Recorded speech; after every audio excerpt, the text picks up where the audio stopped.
Olá, meus irmãos, hoje é sexta-feira e nós estamos meditando o Evangelho que está em João capítulo 6, versículos de 1 a 15. O Evangelho de hoje fala para nós da multiplicação dos pães. E o que esse Evangelho deve nos ensinar nesse momento?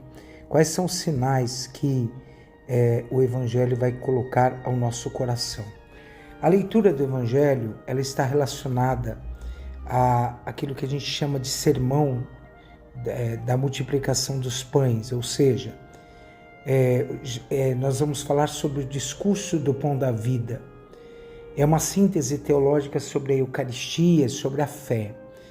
Então, esses evangelhos que vamos ouvir, a multiplicação dos pães, Jesus que anda sobre as águas, o discurso do pão da vida, tudo isso está relacionado profundamente a Eucaristia que nós celebramos em cada Santa Missa.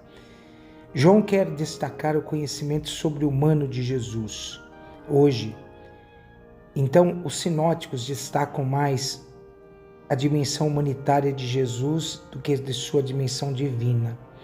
E o Evangelho de João, como já sabemos, ele não se usa do termo milagre, mas sim de um sinal. E nos leva daquilo que nós vemos para aquilo que nós não vemos, do conhecimento ao desconhecido. Isto é o que evoca algo que está muito além da própria realidade. Somos convidados a descobrir o que tem por além de cada gesto de Jesus e cada personagem. O Evangelho fala da multiplicação dos pães. Então, logo no início, ao ver a multidão, Jesus perguntou a Filipe: onde vamos comprar pão para comerem? Através desta pergunta, o texto quer nos dizer que a primeira preocupação de Jesus é com a sobrevivência do povo.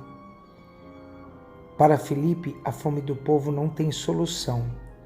200 denários de pão não seriam suficientes para que cada um recebesse um pedaço. Então surgiu André, o irmão de Pedro, com uma solução. Aqui há um menino que tem 5 pães de cevada e 2 peixes. André, que significa humano, o homem, representa a nova proposta diante desta fome do povo. Pão de cevada e peixe eram a comida dos pobres. Os ricos comiam pão de trigo. Então o menino e os pães de cevada lembram o profeta Eliseu. O menino, neste relato, tem generosidade de entregar seu pão e peixe. Ele não retém para si o seu alimento, nem pergunta de que ele se alimentará. Ele simplesmente entrega seu pão e seu peixe. E assim ele representa todos aqueles que acreditam sempre na providência divina. Aqueles que não têm medo de partilhar o que têm, são aqueles que acreditam fielmente. Se trabalhamos realmente para Deus e por Deus em favor da humanidade, especialmente dos mais necessitados, o próprio Deus vai providenciar o necessário para a nossa vida. Por isso que nós devemos ter fé.